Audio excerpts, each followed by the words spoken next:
service that really made it. And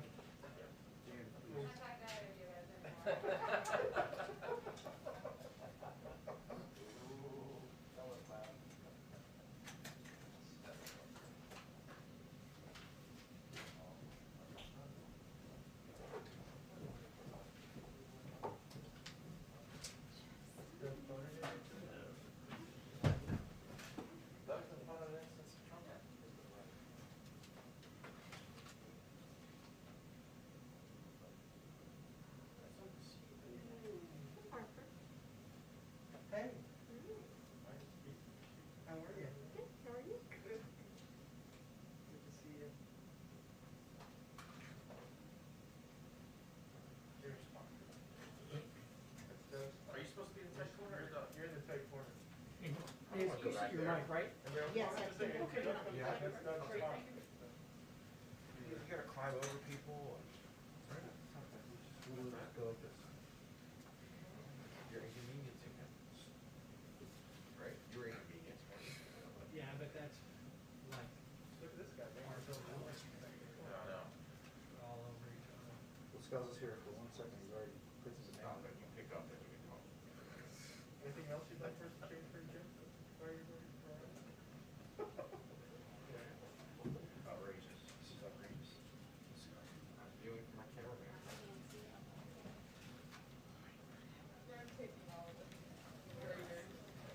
Hi, everyone. Hello. Okay. I have a couple of items of good news for the American people today to kick us off. Today, the President will sign an extension of the Paycheck Protection Program, which passed both the House and Senate with wide bipartisan majorities. Since the beginning of the pandemic, 400,000 small businesses have closed for good, and millions more are struggling to stay open. In December, Congress provided an additional $284 billion for the Paycheck Protection Program. In just 2 months, we've approved over $200 billion worth of forgivable loans to more than 3 million small businesses. And in this round, we've distributed a greater share of relief to very small businesses. So today, the President will sign the Extension Act into law. We want small businesses to know that help is here, and they now have until May 31st to apply. As we do every week, Jeff Zients hosted a call with governors from across the country. He, of course, provided them an update on what the president announced yesterday, that by April 19th, 90% of adults in the U.S. will be eligible for vaccination. 90% will have a vaccination site within 5 miles of where they will live. This will be made possible by increasing the federal retail pharmacy program from 17,000 to nearly 40,000 stores nationwide, a program that started out as a pilot and has been very successful. He also announced there'll be an increase of supply to over 33 million vaccine doses across all of our channels, which is going to help meet the needs with the moving forward of the eligibility timeline. Another update in terms of are getting the checks out to people. There are a significant number of Social Security recipients who do not file taxes. As we noted earlier, or a couple weeks ago, I should say, direct payments went out very quickly to those who file taxes every year, who do it via direct deposit. And thanks to collaboration between the IRS and the Social Security Administration, they will soon announce that we are on track to send those payments out this weekend. The majority of people should see them in their bank accounts on Wednesday, April 7th, which is obviously a very positive step forward. Finally, as many of you saw earlier this morning, the president announced his historic slate of judicial nominees of his administration, the first historic slate, I should say, with 11 candidates overall. This is an unprecedented fast start for any president in the U.S. history on judicial nominations. This is also a groundbreaking slate in many ways. It includes 4 nominees who have served as public defenders, 4 who are members of the AAPI community, a nominee who, if confirmed, would be the first Muslim American federal judge in history. 9 of the 11 nominees are women. And overall, this group represents a paradigm shift in the type of people who can see themselves on the federal bench while still maintaining the president's absolute highest standards for the qualifications, integrity, and fairness of each individual being considered. So lots of news. Go ahead, kick us off. Thank you, Jen. I want to start by asking on guns. It has been noted, actually, that 40 years ago today was the attempted assassination of President Reagan. But some gun safety groups have expressed disappointment at the president's sidestep of the issue in his news conference last week. Can you give an update on what is in the works in terms of a timetable for possible executive actions on guns? Well, first, let me say the president understands their frustration. He is somebody who has fought for gun safety measures since he was in the Senate himself. He did that in his effort to fight for the Brady Bill, in his effort to fight for a ban on assault weapons, and in his leadership putting in place almost 24 executive actions on gun safety when he was in the Obama-Biden administration. Right now, we're working on a couple of levers. One is working with Congress. There are 2 background check bills that have moved their way through the House. Many of you may have seen this weekend, Senator Chris Murphy, clearly a leader on these issues, somebody who has been a leader since Newtown and even before, sees a path forward. We've seen an openness by even some Republicans to having a debate and a discussion. We'll take that.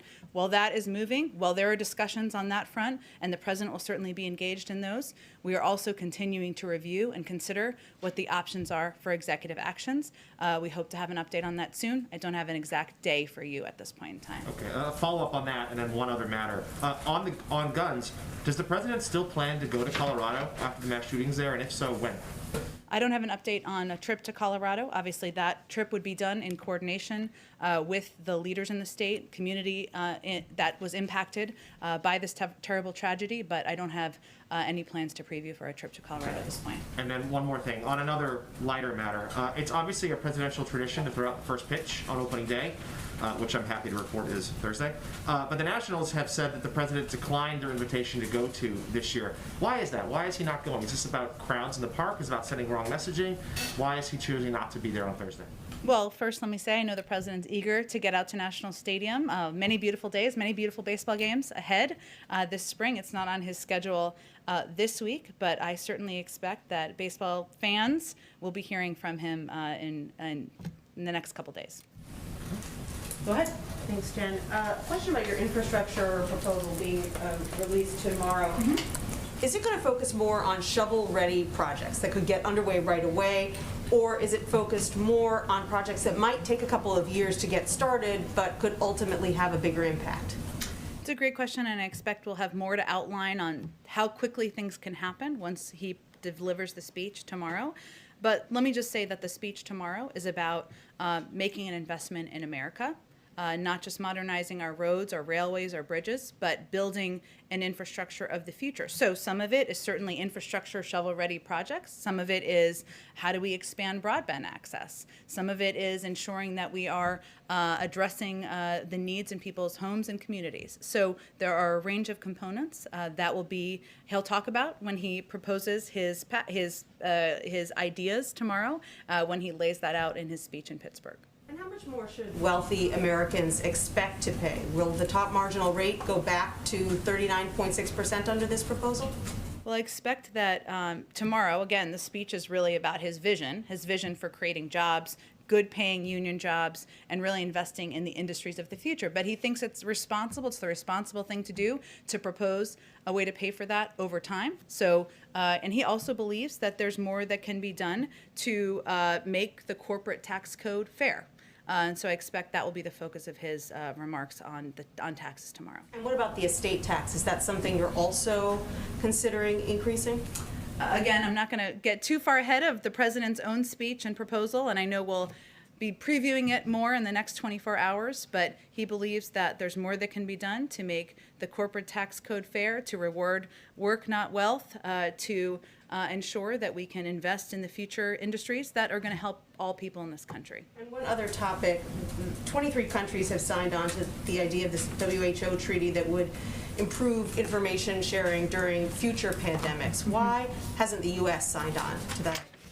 Well, we believe it's vital in working with international partners and other countries, and of course strengthening and reforming our international efforts as it relates to addressing pandemics and future pandemics.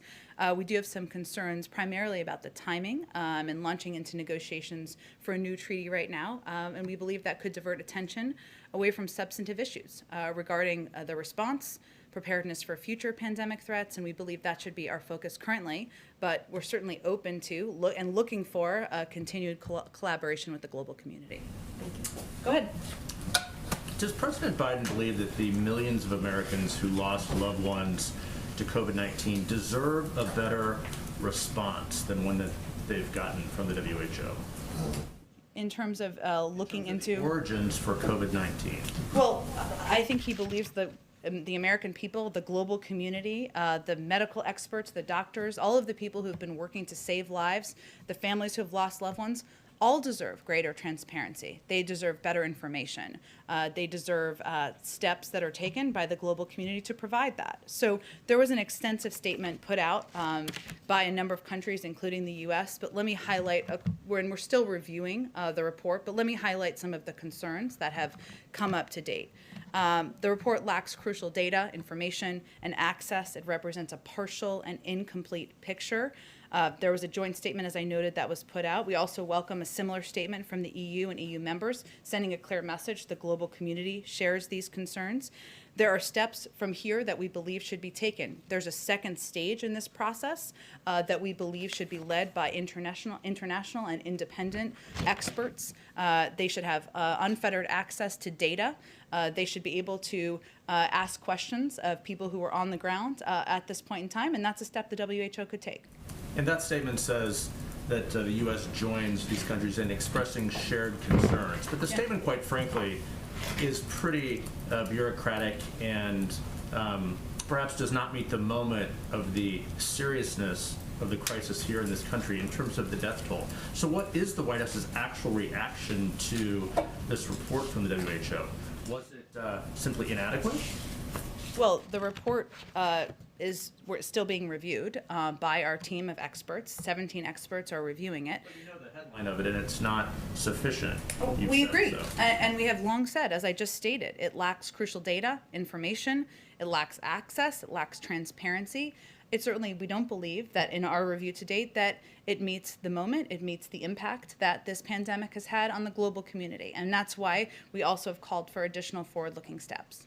And I will tell you that negotiating between 20 countries or so to get a statement out, sometimes it appears bureaucratic, but well President, speak on this. on the WHO report. I expect we'll let our review conclude, and then we'll look for an opportunity for him to speak to it. But I can certainly confirm for you that he shares these concerns. They are coming directly from him and directly from our national security team, who has looked at what the report has presented to date. They're still reviewing and share the concerns issued in that statement that made those concerns clear. Go ahead. Thanks, Jan. I just want to piggyback off of that as well. World Health Organization Director General Tedros, one of his primary concerns was that the report may have glossed over, if you will, the possibility that the virus escaped from a lab. Is that a central concern of the White House as well? And then when you talk about cooperation, has China not cooperated enough in the White House's opinion? Well, they have not been transparent. They have not provided underlying data. That certainly doesn't qualify as cooperation. The analysis performed to date from our experts, their concern is that there isn't additional support for one hypothesis. It doesn't lead us to any closer of an understanding or greater knowledge than we had 6 to 9 months ago about the origin. It also doesn't provide us guidelines or steps, recommended steps on how we should prevent this from happening in the future, and those are imperative. And so that centers on the hypothesis that would involve the lab. Again, it doesn't lead to, it doesn't provide us greater understanding of the origin of the virus. And second question, just on the next legislative package, has the president started to reach out to moderates, to centrist Republicans as well, and to kind of woo them to get ahead of some of the things that we saw with the last package? Woo them, I like it. The president will be, of course, directly engaged in this effort to move this package forward. I will say that what he views his role is laying out what a vision is, a broad vision, a bold vision for how we can invest in America, American workers, our communities. We're also, though, very open to hearing ideas and proposals from members of Congress, Democrats or Republicans. We know that 80% or more of people in this country Democrats and Republicans support investing in infrastructure. And of course they will. Of course they do. We're 13th in the world as it relates to infrastructure. We're one of the wealthiest countries in the world. That doesn't make a lot of sense to most people across the country. More than 1/3 of bridges in this country need repair. That's 231,000. That's a lot of bridges. 1 in 5 miles, or 886,000 miles of our highways and major roads are in poor conditions. Those aren't issues where Democrats just have concerns. Republicans have concerns, independents, people who don't see themselves as political. And he believes that investing, we can't afford not to invest in improving our infrastructure. There are questions about, people may have different ideas about how to pay for it. We're open to hearing them. So hopefully people will bring forward ideas. Last question. The skinny budget is due out this week. What programs or agencies should we expect to see a boost in funding? I know people love the term skinny budget, but is actually just a discretionary guide. So it should be out soon, and we'll wait for it to come out, and then I'm sure we'll have an update from our budget, our own B team. Go ahead, Kristen. Thank you, Jen. Could you provide a bit more insight into why the White House has felt the need over the last few days to really clarify the Vice President's role at the border? Was that something that she requested a clarification on? I actually think that members of the media deserve to have an understanding of what her exact role was. And the president, when he was the vice president, played a very specific role too, where he was running point on the Northern Triangle. He told the story at the press conference last week about how the president called him back from Turkey, I think it was. And he wants the vice president to play a similar role, and engaging with these countries, engaging with their leaders, figuring out how to invest best, how to work in partnership, how to prevent corruption from taking over, to put in place steps that will make the journey less desirable. That is certainly a big assignment, and one the president is confident the vice president will take on and do well. Was the plan always for her to focus on the Northern Triangle countries, the root causes, as opposed to the border, or did something change? That was always the plan, and that was the announcement. Okay. I'd like to find out what the White House thinks about what's happening in San Diego, where some public school teachers are providing in-person instruction at the San Diego Convention Center to migrant children before their own public school students. And these kids, of course, about 130,000 of them, have been at home doing online learning for about a year now. So what does the White House think about that? Well, I know you guys have done a fair amount of reporting on this, so maybe you'll have more details. As I understand it, San Diego public schools are opening in early April. April 12th to hybrid learning. Okay. And students will be back in the classroom. And as I understand it, this is related part-time. And certainly, you know, our objective from the White House, opening up 5 days a week, majority of schools across the country. And they're on spring break right now. And this is related to volunteering or being paid. I'm not even sure. You'd have to ask the local school district during spring break for these migrant kids. Yes, so the San Diego County Supervisor, Jim Desmond, he says, you know, I think it's great that there's in-person learning for unaccompanied minors from Central America, but I wish every child in San Diego County was allowed the same opportunity for in-person teaching. So I guess the question is, you know, does the White House think that this sends the right message to these 130,000 kids in San Diego and their parents who've been stuck at home for the last year? Well, I'm just saying that context is important, and these kids are going back to school for hybrid learning. We, of course, want that to be 5 days a week, and we're confident we'll get there early next month. And I believe they're also on spring break right now. So these teachers would be, I'm not sure if it's volunteer or paid. You'd have to ask the local school district while the kids are on spring break, which I think the context is pretty important. Okay, and I've got one more question, sorry, about space. Go ahead. You know, the Biden administration, they just announced its intention to retain the National Space Council, and this is on top of the White House voicing its support for the Space Force, NASA's Artemis program. I mean, these are 3 programs or policies that President Trump and the Trump administration put in place. So would it be fair to say that space is and space policy is one of the few areas where President Biden actually agrees with his predecessor? I think that sounds accurate to me. Look, I think the president believes that the National Space Council, as you just conveyed or just asked about, provides an opportunity to generate national space policy strategies, synchronize on America's space activities at a time of unprecedented activity. It's also an opportunity to generated by America's own activities in space. So it certainly is a program, or a council, I should say, he's excited to keep in place, and one I think it's fair to say he agrees with the past administration's maintaining the program. Go ahead in the back.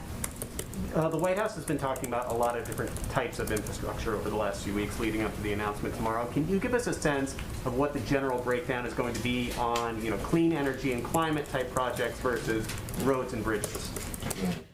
I know we will have an extensive fact sheet that will break down everything for you. It is quite long. It is quite long, and I don't want to get too far ahead of the president. But I will. Let me see if I can give you a little bit more of a breakdown, not in terms of the numbers, but so.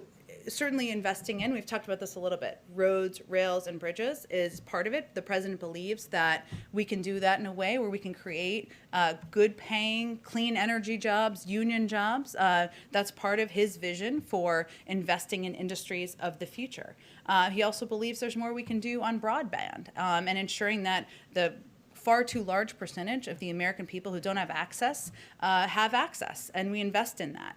There's a lot of ways to do that, I will say, though, and he's very open to the ideas coming from Congress on how to do it, and they may have different perspectives on how to do it, the right way to invest and to do it. But he sees, clean energy and clean energy jobs as central to his own vision and his own objectives. You'll certainly hear him talk about that tomorrow. And but the speech is really about, it's about jobs, it's about investing in the industries of the future, and it's about rebuilding parts of our communities that have long been forgotten.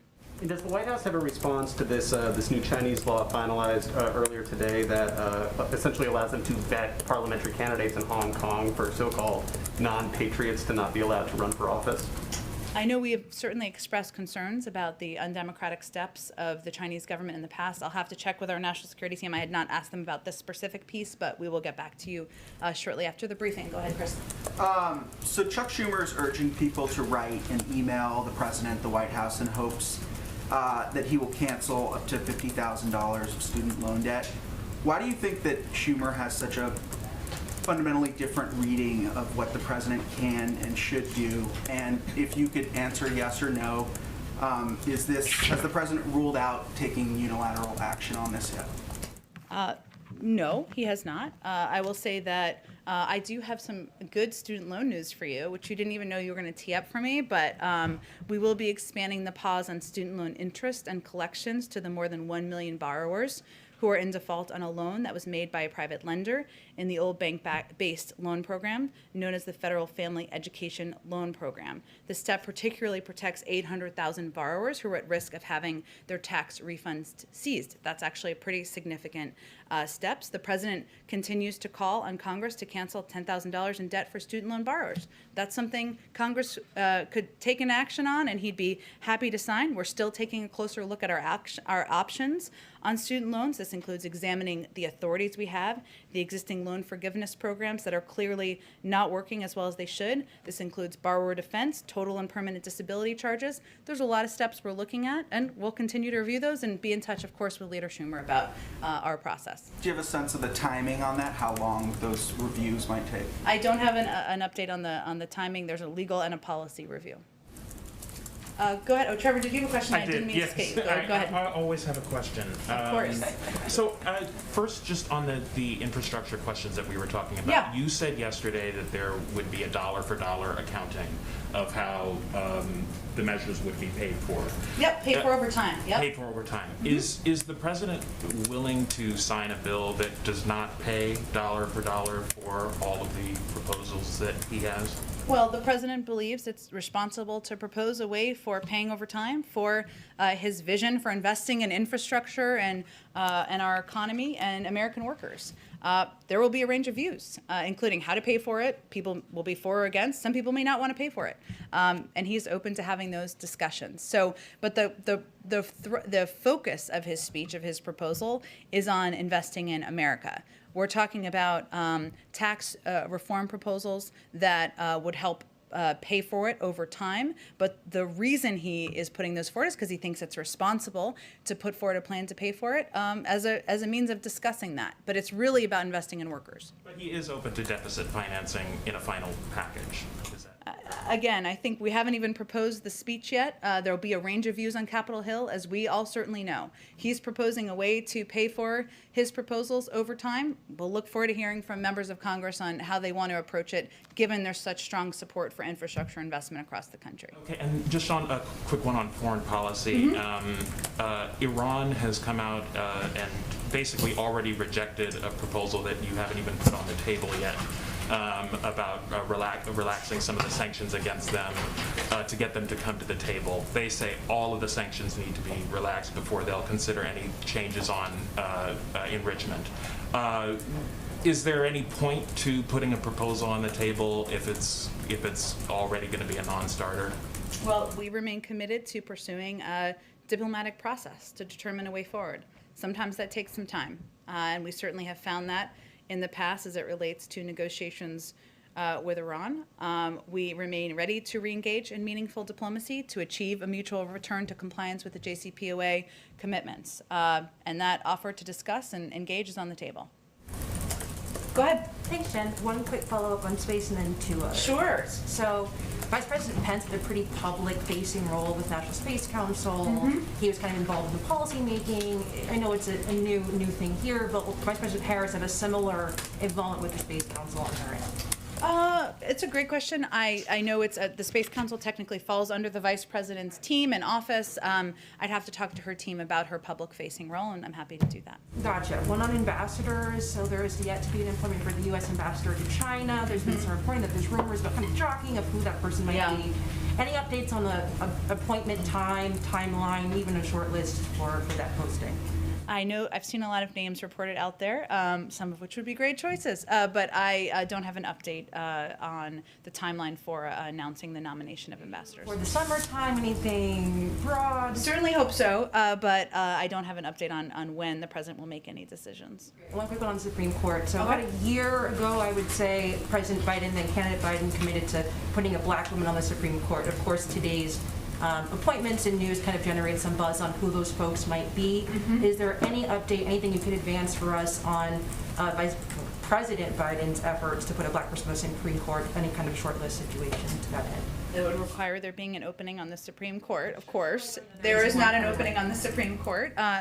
Look, I think there is an incredible group of nominees the president announced today. As someone who served for 17 years on the Senate Judiciary Committee as chairman and ranking member, he has a long history on judicial appointments. This is a priority for him, but our focus is on getting the Senate to confirm these group of nominees and to continue to build a pipeline of additional highly qualified nominees who are going to reflect the values the president has outlined. That commitment's on the table. Of course, to nominate an African American woman to the Supreme Court, yes, absolutely, it certainly is. Yeah. Go ahead. Yes, one more follow-up on the WHO. Is the president disappointed with the WHO? Does he believe they're not up to the task? I think what the statement makes clear is that we remain, that was issued by the State Department today, is that we remain confident in the role of the WHO. We look to be a contributing member of the WHO. We have some concerns, as I've expressed, about the analysis that's been done so far about the report, and we think that steps can be taken moving forward in the second stage of the review to ameliorate some of those. Go ahead. Thank you, Jen. I wanted to ask a few questions. First, I wanted to follow up on something President Biden said Wednesday when he was tasking Vice President Harris with managing root causes of the border crisis. He said that in addition to doing that, she has, quote, about 5 other major things she's handling. Could you clarify what those are? Well, first, some of it is we have not yet announced yet, so I won't get ahead of those. Vice President Harris is playing an imperative role out there connecting with the American people about the American Rescue Plan. She's been traveling across the country. She's done a number of trips and taken steps. She's going to be involved in our effort to communicate with the public about COVID and the importance of the effectiveness and efficiency of the vaccine. And we'll have more to say soon.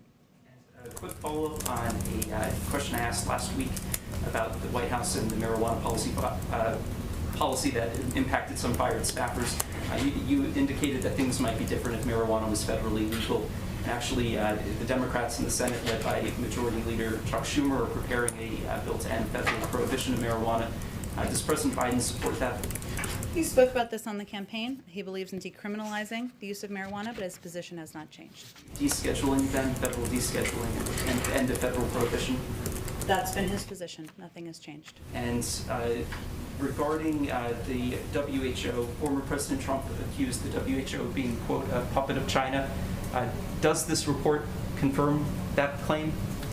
Well, I think we've expressed our concerns about the role, the lack of transparency, the lack of data that has been provided broadly to the global community. We believe there are steps that can be taken moving forward to ensure that an independent investigation, that global experts are involved in the next stage of this process. But we also believe that the WHO is a body that the United States should be a part of, that in order to make changes happen, we need to have a seat at the table. And that's why we rejoined the WHO. Go ahead in the back. Thank you very much, Jen. I have one question on Asia and one question on Asian Americans. We know that Japanese Prime Minister is coming to visit, and also both NSC and State Department are set to host their Japanese and South Korean counterparts. As the representative of the Foreign Press Group, I got a question from NHK.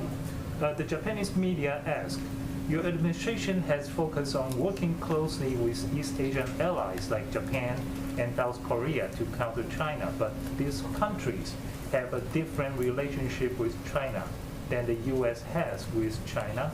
So how will you have your Asian allies cooperate with you when they sit on different interests than the U.S.? I'm not sure I completely understand your question. Are you asking how will we discuss China and our relationship with China when the president and others in the administration see leaders from Japan? No, the East Asian countries have different interests than the U.S. has with China. Sure. So how will you have your Asian allies cooperate with you if you have different interests? Well, I think just like the U.S. relationships with any country, there are areas of mutual interest. There are areas where we can communicate, work together on, even sometimes have disagreements, whether it is economic cooperation or security in the region. And certainly I expect that those conversations should cover a range of topics. Okay, on Asian American question, we just saw the fact sheet that you released earlier, but it does not address the demand from AAPI communities for more representation on leadership levels. What's more concerning, during yesterday's interview, Senator Tammy Duckworth said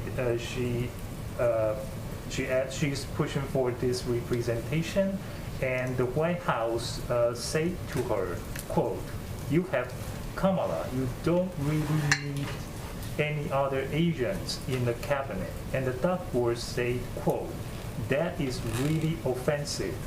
You wouldn't say we have white male president. There shouldn't be any white male members of cabinet. Why would you say that to someone from the Asian community? End quote. What is your reaction to her statement?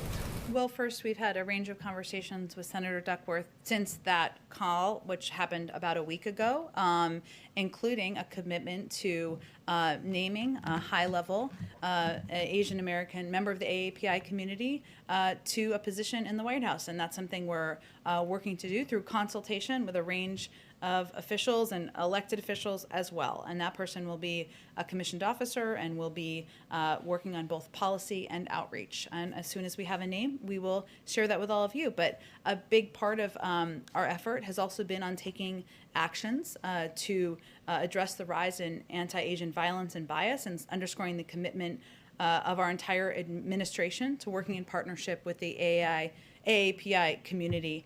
The president announced that DOJ has launched an agency-wide initiative to address anti-Asian hate crimes and acts of violence.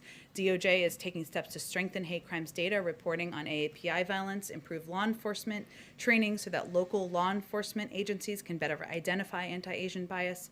In the coming weeks, the administration will meet with AAPI leaders to hear their input and how we can play the most constructive role possible in the community. And the president raised, because he felt it was imperative to elevate the continuing threats, the hate speech, and the violence against the Asian American community in his speech he gave during a primetime address a week ago. Go ahead. Yeah, it's actually a good follow-up from Sure. what Ching-Yi just asked, so thank you, Jen. Sure. So as you know, we've had a spike in carjackings in Washington DC. Yeah. And there's been a huge uproar, of course, about the carjacking and killing of a Pakistani American by 2 teenage girls. Does the president plan any outreach to the AAPI community of Washington, given this uproar? Well, the president and his administration, he's asked members of his team, senior levels of his team, to be engaged in a broad swath of leaders from the AAPI community from across the country. I can certainly check if there will be individuals from the DC community as a part of that outreach. Okay, and given that there's been this spike in carjackings here in Washington, has the White House put out any guidance to staff who, of course, work in Washington, many live in Washington? Has there been anything on that? I think we would certainly defer to local law enforcement and guidance along those lines. I'm not aware of any additional guidance being put out. Let me just go around to make sure I get to everybody. Go ahead in the back. Yeah, well, during his press conference last week, the president was very stern and expressive when it came to expressing his opinion about the so-called voter suppression laws in Georgia and elsewhere. But what tangible action will the president take to turn that tide, particularly when you're talking about a federal bill facing an uphill climb in the Senate? Well, there's a number of actions. One, I wouldn't call it so-called bias, because we know that in communities across Georgia, there have been polling places that have been closed. Those are in predominantly African-American communities, so I think that is real bias.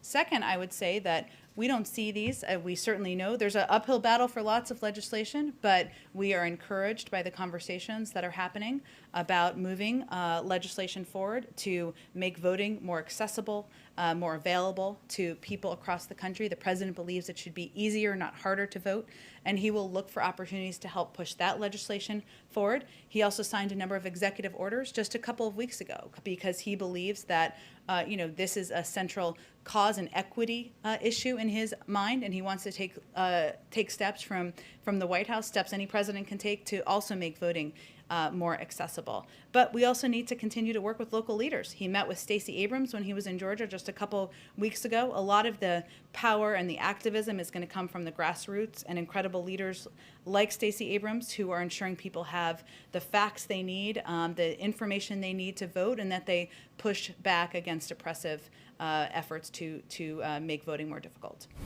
How is the White House engaging the faith community when it comes to gun control?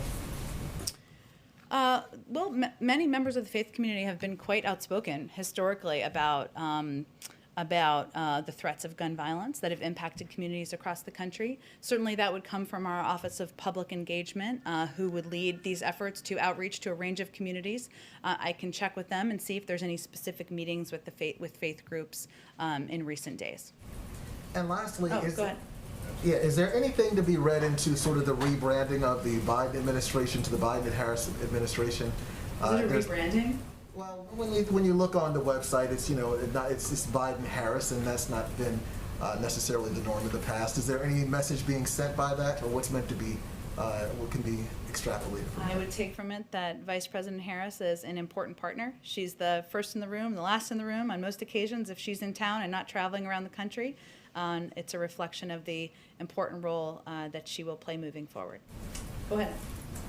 And speaking with several governors' offices that were on the call with the White House this morning, it's come to our attention that there were not a lot of questions, or really any questions or pushback on the comments yesterday from both the president and Dr. Walensky, advising state and local governments against rolling back mask mandates. Just given the fact that there were no questions or really any dialogue, at least according to our reporting right now, what is the level of concern from the White House at the effect 24 hours after the president raising his voice on this? Dr. Walensky is certainly raising her voice on this. I mean, are governors sort of going their own way and ignoring you all? I don't think we see it that way, Jeff, but I would say that one of the ways we can impact people across the country is by acknowledging this is hard. We've been at war with this virus for a long time.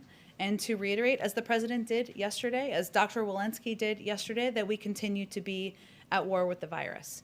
But the way we feel we can be most impactful is not just through words, but is through actions. And so as we have seen in uptick, we've also taken an accelerating threat, I should say. We've also accelerated our response, and we've moved up universal shot date for most Americans by 2 weeks, increased vaccine supply to states, doubled the number of pharmacies getting supply, more than doubled, opened more mass vaccination centers. We know that the more people who can get vaccinated, the more accessible it is, the more effective we are going to be, and that's where we're putting our efforts. Is there enough concern from governors based on the call this morning, do you believe? I was not on the call this morning. I think the president's speaking not just to governors, but to people across the country, to business owners, to local elected officials. There are, even in some states where governors have been pulling back the restrictions, there are local leaders and local businesses or bigger businesses who have kept them in place. And it's important for people, it's a tough message, important for people to hear that we're still in a war with this virus and people need to still be vigilant in order to return to normal. Thanks, Jen. Today, Canada halted delivery of the AstraZeneca vaccine. What does that mean for this administration's posture towards that particular vaccine and the vaccine's prospects of approval here in the U.S.? Well, approval would, of course, be through the FDA, and they have a rigorous and thorough process for doing that. So I will leave that to them to undergo that process, and I don't have anything to predict about the approval likelihood. Thank you, Jen. Thank you. Want to go one more? Sure, one more vaccine Okay. question. Okay. I mean, given the increased urgency and the fact that millions of Johnson & Johnson vaccines are on the near-term horizon, Yeah. is the White House considering changing the way it deploys those vaccines since those kick in so much quicker than the other vaccines The out there? Johnson & Johnson vaccines? Sticking to the same per capita distribution, or is there any thought about changing the way those are distributed? Well, we think a lot about how to ensure vaccines are distributed equitably across the country, but our message continues to be you should take any vaccine that is available to you. There are 3 approved. They're all safe. They're all effective. So we're not changing our approach at this point. Thank you, everyone. Thank you. Thank you.